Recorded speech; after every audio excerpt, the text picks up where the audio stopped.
This program is brought to you from the Margaret Farrow Studio.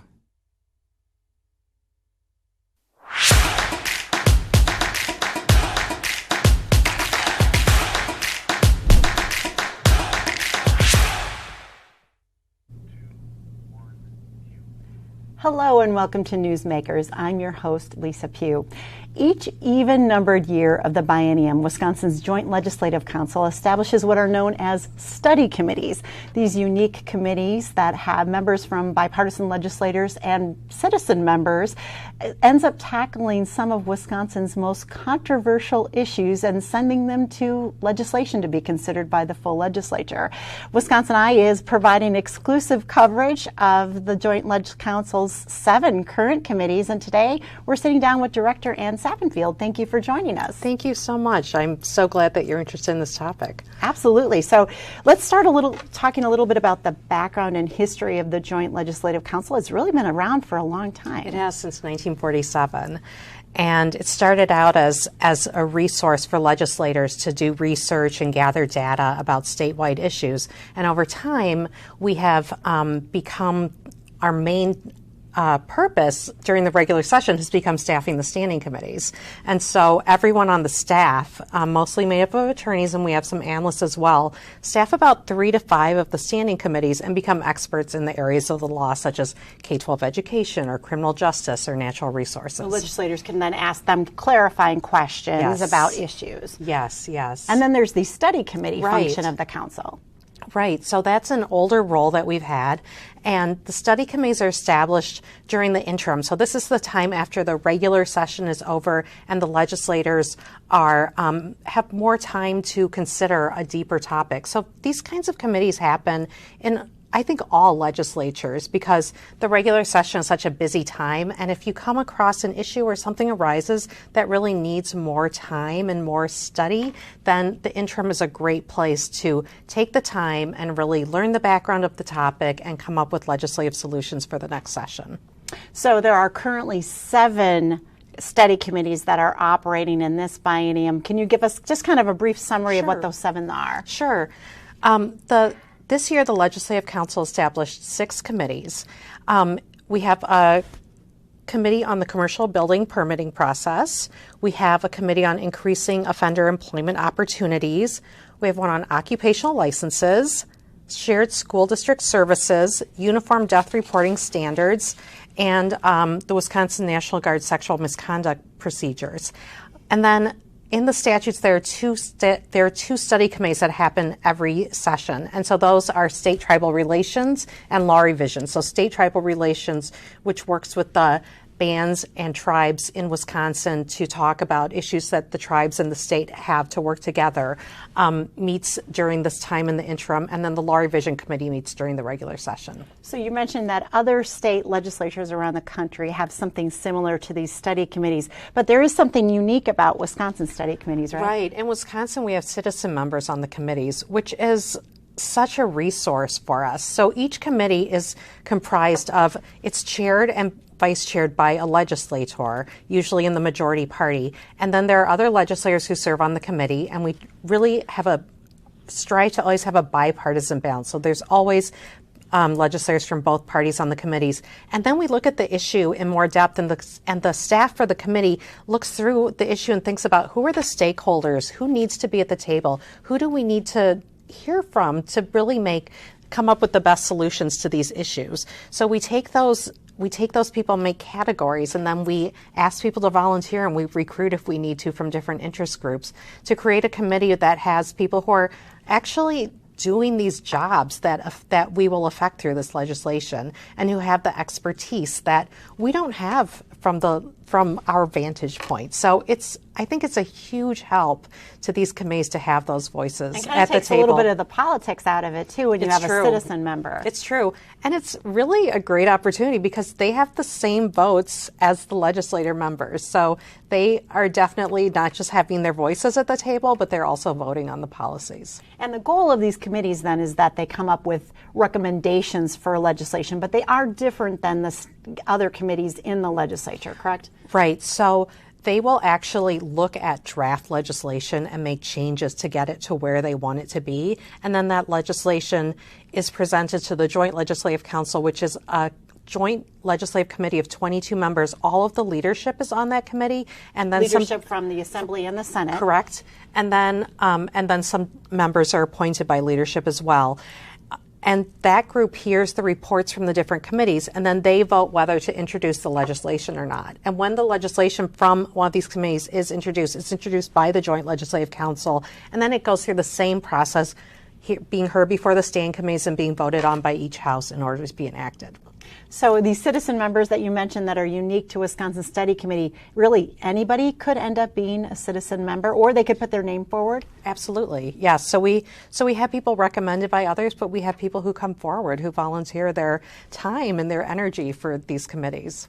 Okay, well, let's dive into a few of these committees that are currently underway. The Joint Legislative Council website says that topics for these committees are often chosen for review of controversial subjects that have been unresolved by the previous legislature.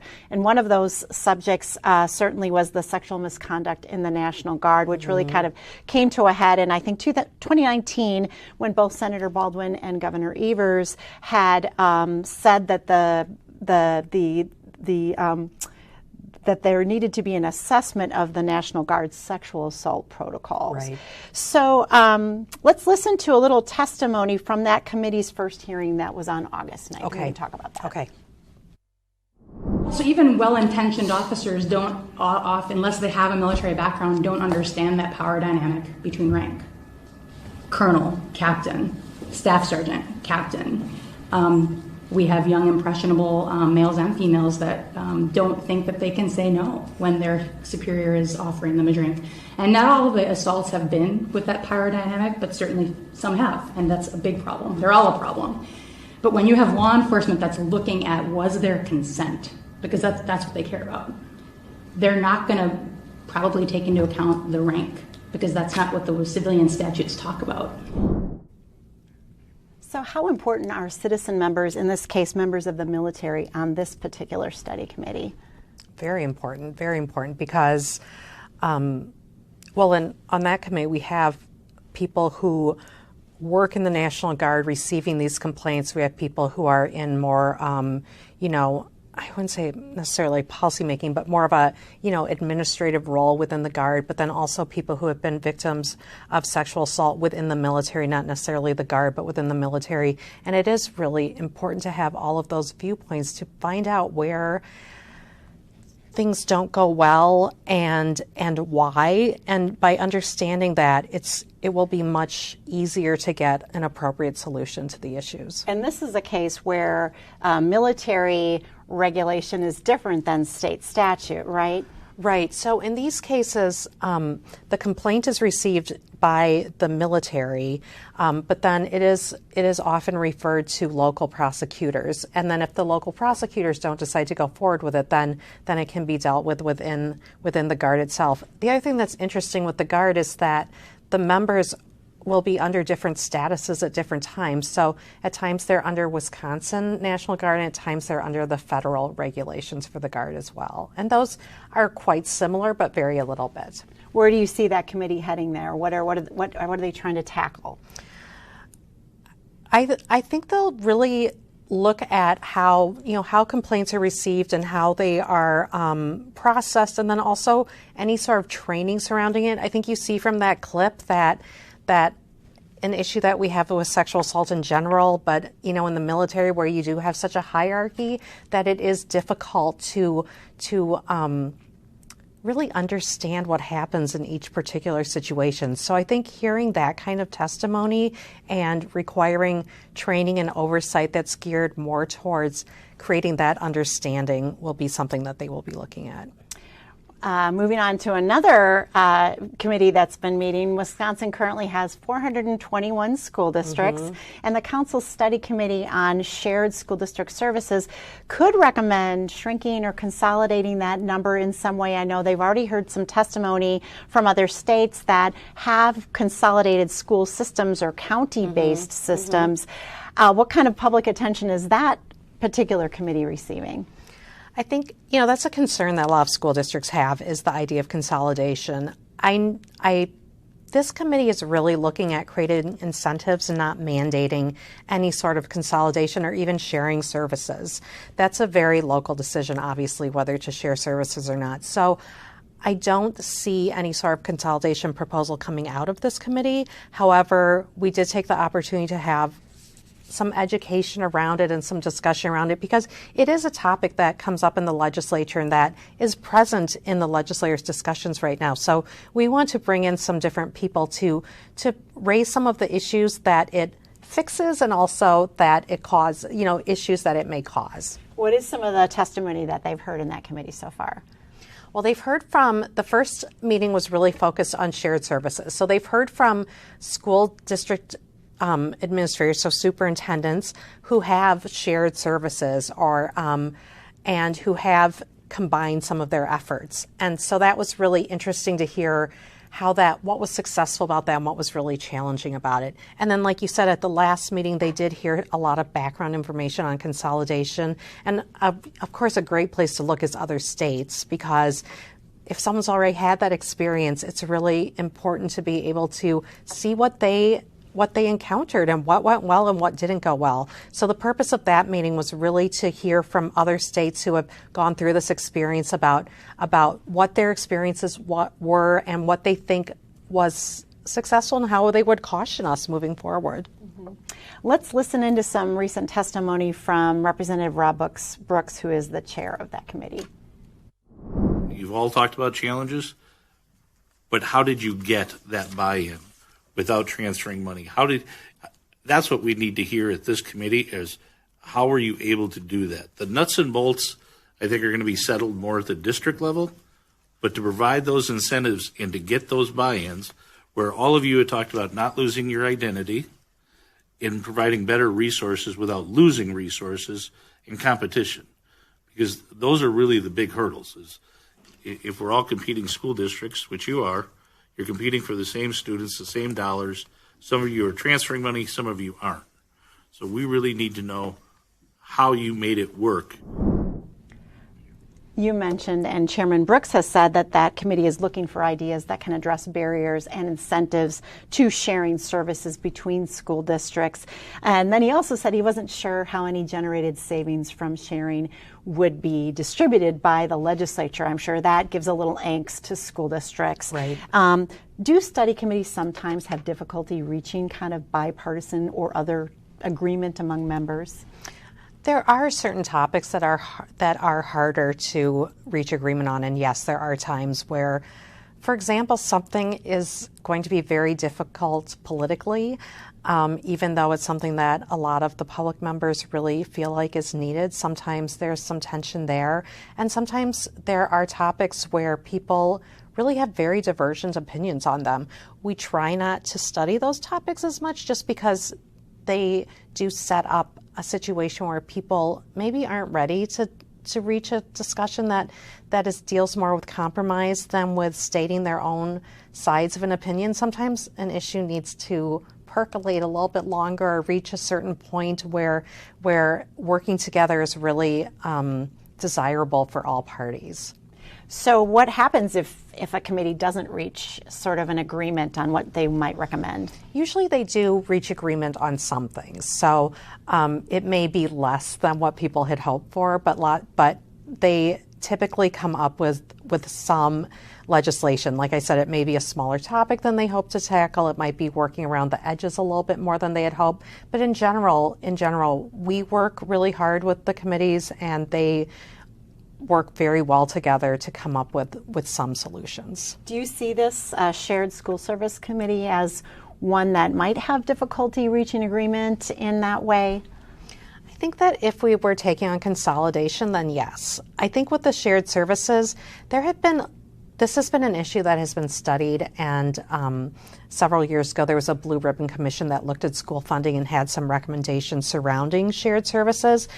So there is still a lot of interest in the idea of giving school districts the support to do it. So whether it's financial assistance or technical assistance. It's so much work, right? To figure that out and to come up with a way where it does make sense financially and it does make sense for each school. So that type of surrounding the schools with that type of support seems to be really what they're looking for. And that this issue intersects with school funding, which is already very complicated. Exactly. Yes. Yes. Moving on to another topic, the state's record low unemployment and workforce shortage, major concern for the legislature, something everybody's been talking about, putting some focus on unemployed or underemployed workers. And there's kind of two study committees that deal with the workforce in some way. The study committee on increasing offender employment opportunities, looking at obstacles for people that have been previously incarcerated. What is that committee really focusing on, and what are you hoping for? I think that committee will really focus on the opportunities to learn job skills and other types of skills to increase employment once an offender is released. So there are lots of programs now within the Department of Workforce Development in collaboration with the Department of Corrections that do offer those types of skills. So it's really looking at those, and I think looking at them at a time when, like you said, workforce needs are changing and are different, and it's important to think about this population as addressing some of those needs, but also allowing people to be able to be employed when they are released. So I know that they'll be looking at, like I said, different types of programs where you learn maybe a specific skill while you're still incarcerated, or maybe you have the opportunity to go work somewhere else while you're still incarcerated or soon thereafter. There are large companies represented in the committee membership who are seeking these types of employees and are very interested in having people with skills coming out of their incarceration and back into the community. So this particular committee has not yet met, is that correct? And who are kind of some of the first witnesses that they will be hearing from? They'll be hearing from the state agencies that administer the program. So the first committee will be to get kind of the lay of the land, where we are right now, and what services are offered so that everyone starts on the same page about what's going on right now. You know, sometimes offenders run into that obstacle of that background check kind of being something that prevents an employer from hiring them. That previous record. Is that potential action for the legislature? I think it's potential. I'm not sure exactly what it would look like, but I think that there is that interest on the committee. We certainly have on the committee, one of the members is a formerly incarcerated person who now works with people who have been incarcerated to support them in the Milwaukee community. So I think we will definitely hear that point of view. The other study committee that is dealing a little bit with workforce issues has to do with the licensing process for the Department of Safety and Professional Services. And that definitely is one of those committees that the legislature had a lot of talk about in the previous session, concern about backlog in that agency and kind of getting people their licenses in a timely manner so they could remain employed or continue to increase their employment. So where is that particular committee heading? So that's a huge topic, of course. So the scope of the committee really focuses on creating a sunrise sunset process. So that would be to, whenever a new license is created, there is a lot of talk about who's included, who isn't included, whether it decreases employment opportunities for some people, whether it increases safety to the public, which is certainly how licensing started. And so one thing they're going to look at is creating a commission that would actually look at those issues every time a new license is proposed, just to kind of, I think, slow things down as they're going through the legislative process.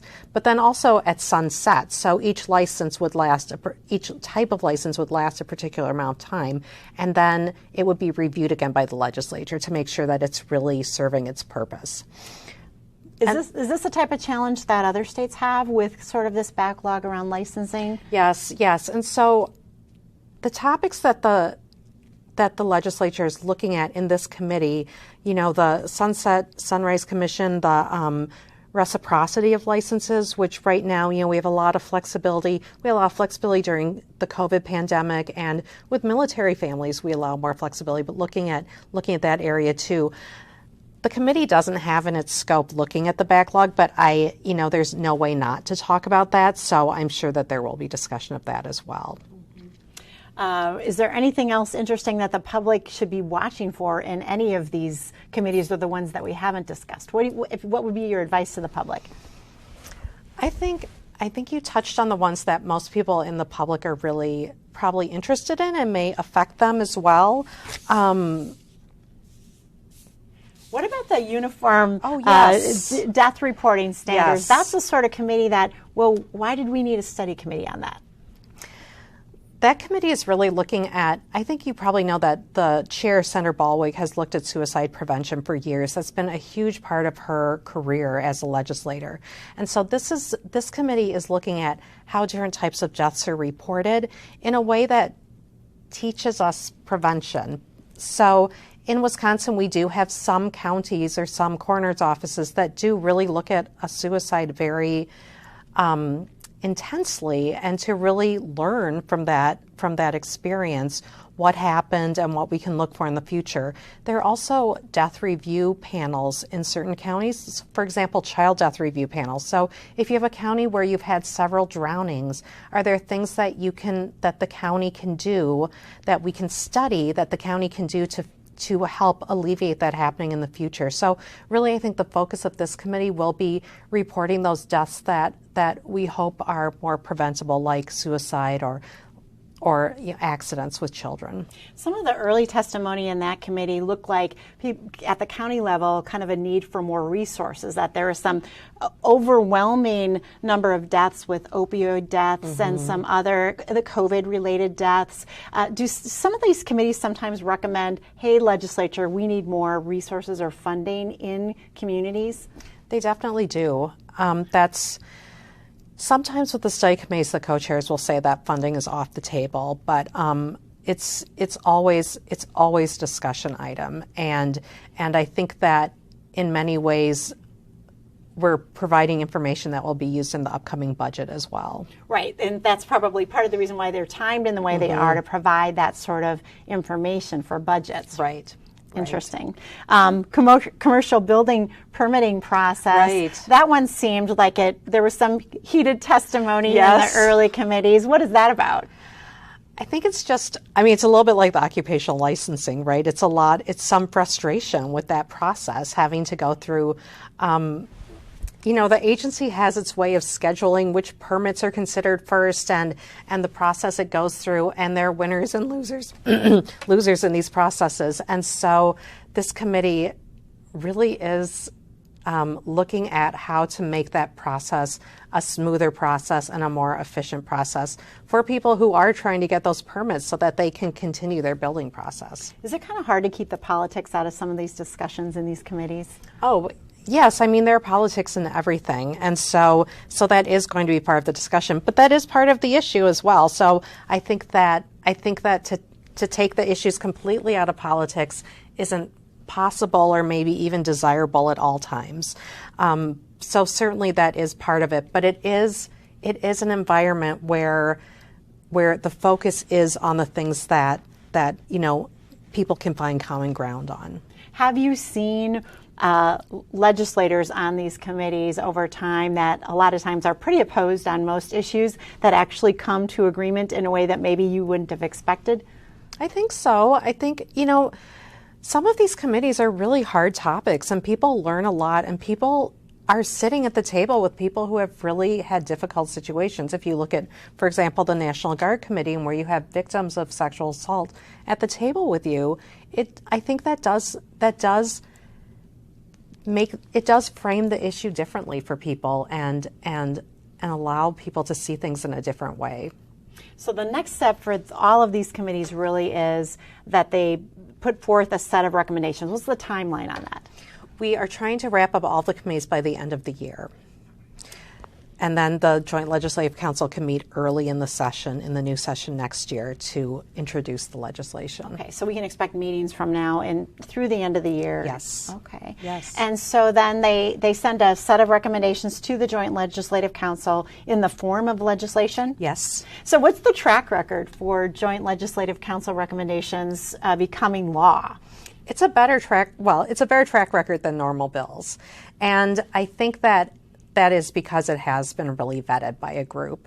Last session, we had because of the pandemic, we only had 2 committees, but we had enacted all but one of their recommendations. So that was a session where we really had topics where people could come together and come up with really, really good solutions for moving forward. What are some examples of law that people might be familiar with that really have that blueprint from the Joint Legislative Council study committees? Well, some very old ones were the proposal to organize the court system like it is today, also to make district attorneys state employees instead of county employees. How old is that? That's old. Okay, decades I old. think 80s probably. Okay. And then there have been topics that have taken some time. I know I worked on lead poisoning years ago, and that continues to be an issue, but that was really a hard, big topic that we were able to tackle with landlords and health providers and families who had been affected. We also sometimes will take a topic and just look at the law. And there are times where, for example, I worked on a committee years ago that looked at all of the crimes against children because over time things had overlapped or had not, it had lost its clarity or lost its consistency with penalties. So those areas where the legislature enacts a lot in the area can come to a point where it makes sense to do a bigger view as opposed to just looking at each individual section of a chapter. So there are times where we, I think, do a huge service to the public and to the people who have to work with these laws in getting them in good shape so they don't have statutes that they don't quite know what they mean or could read 2 different ways. You mentioned at the beginning of the show this sort of standing committee or committee that is written into statute for the Special Committee on State Tribal Relations. How important is it for a state like Wisconsin to have a committee like that regularly meets? It's really important. The tribal nations are sovereign nations, but they certainly work very closely with the state and are very affected by state and local laws and policies and approaches, and have a lot of the same interests in our natural resources and education, everything. And so that committee is a great opportunity for, well, I'll just back up a minute. One thing that's different about that committee is for all the committees, the co-chairs appoint the members based on recommendations from different folks and the chairs. For this committee, the tribes place their own members on the committee. So it's a person that they have chosen to represent their interests, which I also think brings a lot of power. Because there can be times where you feel like the person representing your organization maybe doesn't represent your views entirely. So in this sense, that committee really does represent the views of the different tribes and bands. And so will they come out with recommendation for changes in statute as well? They will, yes. Are there particular issues they're looking at this year? One thing they're looking at is education around the tribes and bands in Wisconsin and how that education is presented to children in Wisconsin to keep that tradition, those interests alive. Also, one piece of legislation that was not enacted last session has to do with putting members of the tribal colleges or representatives of the tribal colleges on the higher education board to have a voice on those boards. So that's another thing that they're looking at is different state boards and councils where we could very purposefully have a tribal voice where we don't have it now. Interesting. Well, we're going to end with putting a slide up to show people where they can see WisconsinEye's exclusive coverage of the Joint Legislative Council study committees. And you'll be able to find on there links to previous testimony, the schedule for the committees, all of that good information, who's serving on the committees. I wanted to ask you as we close out our time, is there anything that surprised you so far with this year's study committees?